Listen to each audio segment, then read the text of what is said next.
Bonjour, vous écoutez le podcast de Virage. On vous donne des pistes pour aller de l'avant et ça se fait parfois à contre-courant. Si face à un problème, quel qu'il soit, vous vous êtes déjà dit « j'ai tout essayé, rien ne va, je ne sais plus quoi faire », alors vous êtes au bon endroit. Je suis Marina Blanchard, psychologue, formatrice et fondatrice de Virage. Mon école s'inscrit dans la lignée de celle de Palo Alto, c'est-à-dire de la thérapie brève. Et je suis Peggy Van Lierde, chef d'entreprise, journaliste et coach en développement personnel. Ensemble, nous vous proposons des réflexions pour avancer autrement. Donc aujourd'hui, on a décidé de parler des ados et de la communication avec les ados. Alors parfois, ça se passe très bien à la maison parce qu'on a su créer ou garder un lien avec son jeune qui grandit. Dans d'autres cas, voilà, ça se passe un peu moins bien. Certains parents ont peut-être la nostalgie de l'époque où le petit garçon, la petite fille considérait son parent comme son héros. Et puis là, voilà, ça s'effiloche un peu. Ça change. À certains moments, évidemment, ça peut se passer très très bien et on peut avoir une très très chouette relation et vivre très bien son adolescence et la vie avec son adolescent. Oui. Ici, on a décidé de se consacrer aux situations où ça se passe un peu moins bien et où on se retrouve en fait face à un adolescent avec lequel on ne parvient plus à entrer en communication alors qu'il vit toujours à la maison. C'est ça, tout à fait. Donc effectivement, on se retrouve avec de la tristesse, de la nostalgie, comme tu dis, ou de la colère, avec cette impression que le jeune profite des avantages de la maison, mais sans rien donner, sans rien apporter, sans être vraiment là. Et évidemment, pour une maman, pour un papa, on a envie d'en savoir plus sur sa vie à l'école, d'en savoir plus sur ses copains, une petite amie éventuelle, voilà. Mais on n'a rien, on reçoit pas. Et donc, c'est vrai que ça donne une frustration chez les parents. Ça crée une frustration. Ouais. Si on imagine le scénario qui peut se produire à la maison, on a cet ado qui rentre après sa journée à l'école, par exemple, ou sa journée en stage. Papa, maman sont là, lui demandent comment ça va. Voilà. Voilà. On a une réponse assez brève, bien, ou pas de réponse du tout. Oui, ou même va te faire foutre, parce que, voilà, ça peut être ça, hein, ça ne te regarde pas, c'est pas ton problème, qu'est-ce que ça peut te faire. Voilà, ça arrive aussi quand c'est plus, ça dépend de comment la relation est plus ou moins dégradée, en fait. Voilà, il monte dans sa chambre plus ou moins gentiment, en tapant plus ou moins des pieds sur le sol. En plus ou moins la porte en la fermant, oui. Et voilà, là, la communication est clairement rompue. Alors éventuellement, on l'imagine en train de revenir à table au moment du souper parce qu'il faut bien manger. Oui. Là, de nouveau, les parents essaie de rentrer en communication avec lui, parce que c'est toujours plus sympa de parler autour d'un bon repas. Encore une fois, les réponses sont soit brèves, soit inexistantes. Donc les parents parfois insistent ou parfois peuvent se fâcher même en disant attends, tu peux quand même nous parler, on n'est pas des chiens, voilà, tu nous calcules plus, enfin ça va pas, etc. Donc c'est important aussi de voir qu'il y a quelque chose évidemment qui se crée, qu'il y a un truc qui peut s'emballer, c'est qu'effectivement le fait d'avoir l'impression d'avoir ce mur en face de soi, mais les parents vont déjà poser peut-être leurs questions d'une manière un peu, j'ai envie de dire un peu en marchant sur des œufs, et l'ado va sentir ça, donc il aura l'impression que pourquoi est-ce qu'on me pose ces questions-là, et donc il peut y avoir une curiosité qui se développe. Enfin, c'est pas évident d'être parent, mais c'est pas évident d'être ado non plus. Et c'est vrai que je pense que ça, il faut le dire aussi, c'est que c'est une période qui est pas facile à traverser, on le sait bien. Alors après, de nouveau, pour certains ados, ça se traverse plus facilement, pour d'autres moins facilement. Et voilà, les parents viennent parfois poser des questions sur et comment vont tes amis alors qu'à l'école ça s'est pas bien passé au niveau des amis. Enfin voilà, et donc ça touche des choses dont ils n'ont pas envie spécialement de parler parce qu'ils ont envie de se montrer forts, ils ont envie de se montrer adultes et ils sont pas encore des adultes tout à fait. Donc c'est quelque chose de difficile. Pour eux, c'est très difficile aussi. Autant les parents vont dire ils se croient à l'hôtel, autant pour l'ado, c'est dur aussi de se dire voilà, je suis dépendant d'eux, j'aimerais bien être indépendant, j'aimerais bien être autonome, j'aimerais bien peut-être vivre ailleurs et pas devoir rendre des comptes, mais j'ai pas le choix. Ouais. Et donc il y a un petit côté, alors peut-être les parents pourraient ouvrir des yeux horrifiés quand je dis ça, mais ils sont un peu prisonniers de leur enfance encore et de cette dépendance avec les parents, et donc c'est une situation qui est pas agréable à vivre pour eux et qui crée un stress et qui crée peut-être une barrière d'agressivité chez certains. Chez d'autres ados, c'est la tristesse, mais ici, on a plutôt choisi de parler de cette distance qu'ils mettent à certains moments et que les parents ne parviennent plus à traverser, en fait, cette distance-là. Et donc le tout est d'arriver à finalement doser cette communication, Oui. parce que quand je t'entends, c'est vrai que voilà, les parents veulent à tout prix essayer de garder le lien, essayer de garder le contact, savoir ce qu'il vit, Oui. etc. Parce que voilà, on a l'impression que ça nous échappe un petit peu. Et Et de l'autre côté, l'adolescent a envie de garder son jardin secret, c'est ça. de ne pas tout révéler. Et donc le tout est de savoir voilà, comment garder ce lien en ne le Oui, c'est ça. rompant pas complètement. Effectivement, l'adolescent, c'est comme s'il fermait sa porte, les parents viennent frapper, essayent d'entrouvrir, et plus ils font ça, malheureusement, plus si l'adolescent tient à son intimité, il va tenir la porte, il va barricader la porte, il va mettre des cadenas, des gros verrous, et plus ça va être difficile pour les parents de la réouvrir, cette porte.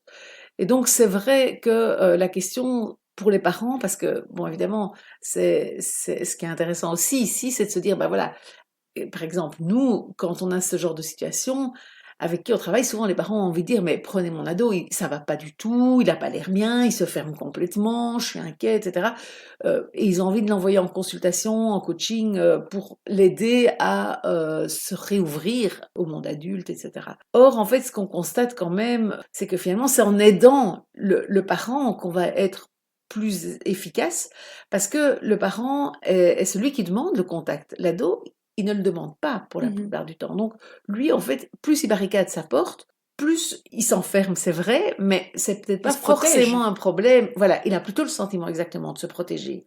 Et donc, le parent, lui, il souffre de plus en plus. Et donc, ça va être plus intéressant de travailler avec le parent, puisqu'on est dans une approche systémique et donc on regarde le système, et se dire, mais comment le parent peut approcher autrement cette porte, ou peut-être même s'en éloigner pour que les verrous sautent progressivement. Et pour que l'ado se dise, j'ai pas besoin de refermer le verrou chaque fois, parce qu'il n'y a plus personne qui vient forcer la porte.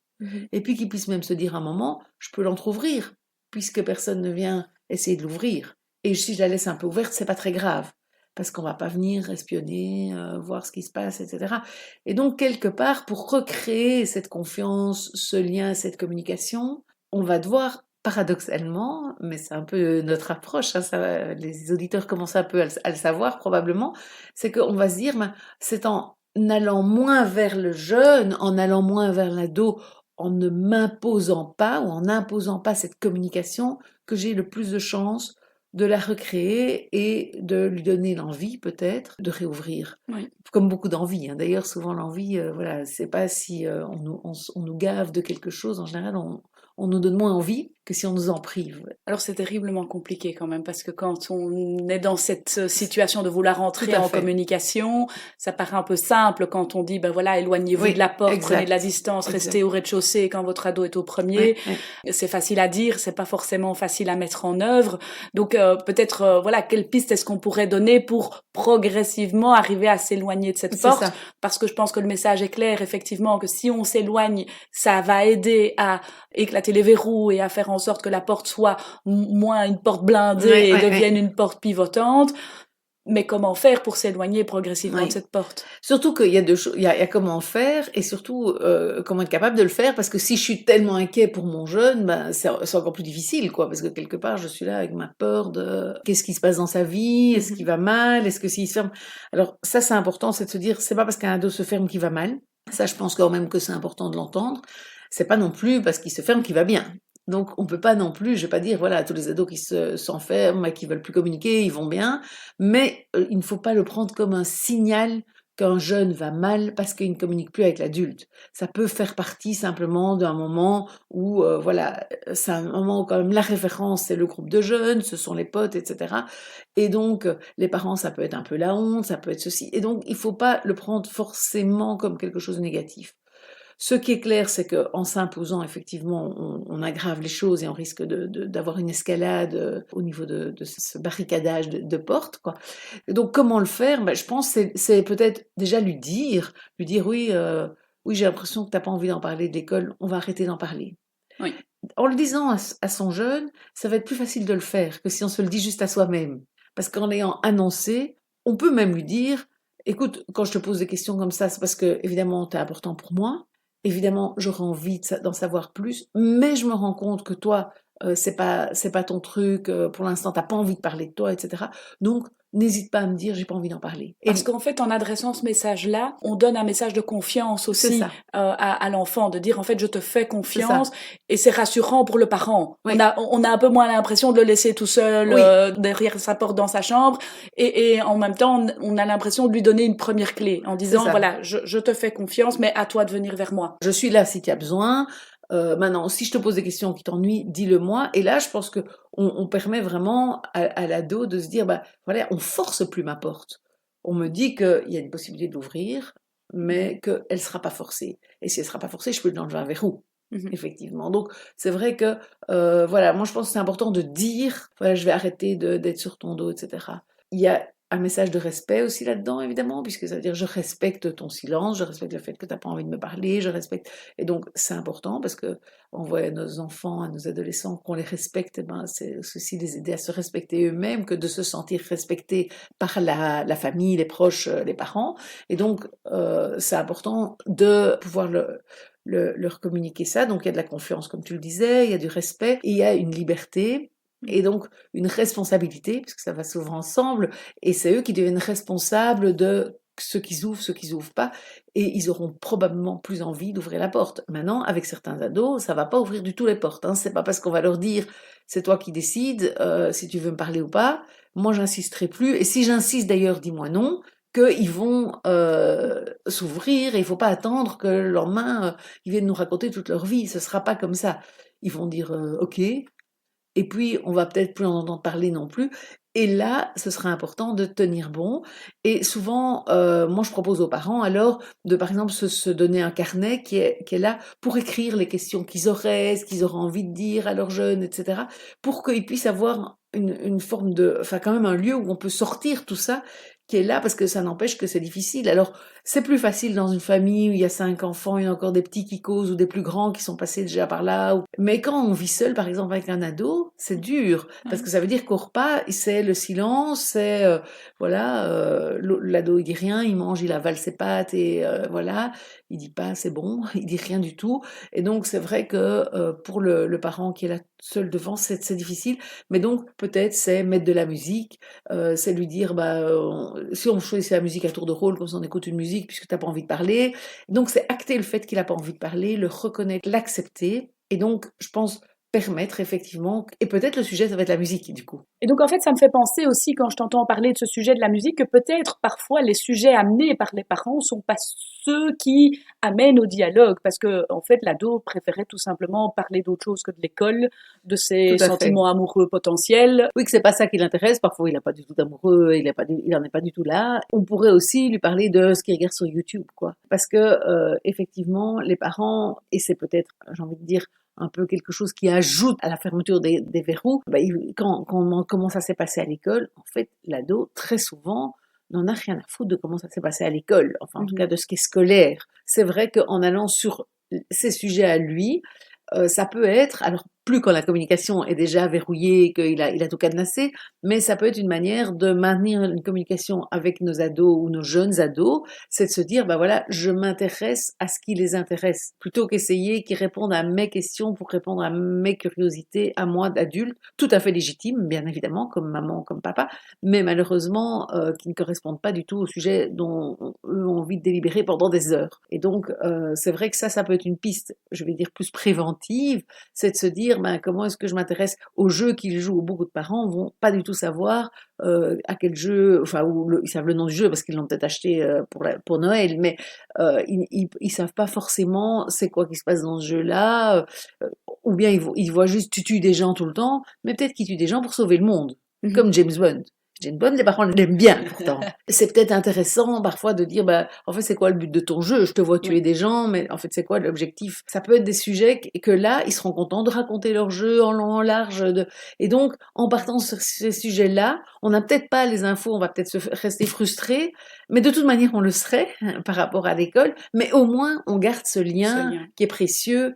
Parce que dans certains cas, effectivement, ben voilà, le lien se rompt Oui. et la communication est complètement absente. Parce Voilà. qu'ici, on a abordé le sujet où la communication est en train de s'effilocher, mais Oui. il peut y avoir aussi l'ado qui cuit de la pizza de son côté et qui ne mange même pas Oui, à tout à l'heure du repas que prennent ses parents. Bon, là, évidemment, on est dans une tout autre, un tout autre scénario. On passe au conflit. On en discutera sans doute lors d'un prochain épisode parce qu'on s'est consacré ici à ben voilà, cette communication qui s'effiloche un petit peu mais qui n'est pas encore complètement rompue, C'est où ça. on n'est pas dans le conflit total.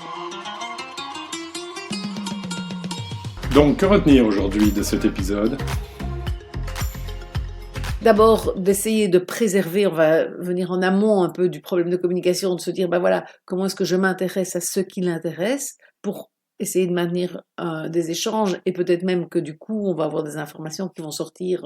Si la communication commence à se tarir et qu'on sent que l'adolescent nous échappe, peut-être alors accepter quelque part cette distance qu'il met et lui dire qu'on l'accepte, parce que c'est important, c'est aussi une manière de communiquer. On peut remplir des vides par de la musique, comme on disait, des choses concrètes qui vont être aussi peut-être devenir alors un sujet, sans pousser à ce que ce soit un sujet.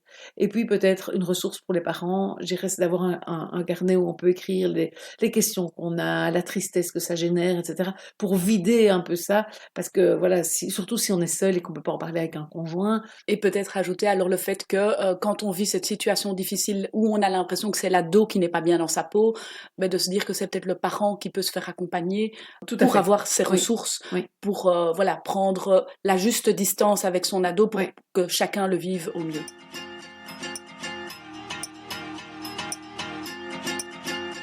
Pour ne rien rater des épisodes de Virage, vous pouvez vous abonner et également nous suivre sur le compte Instagram de Virage.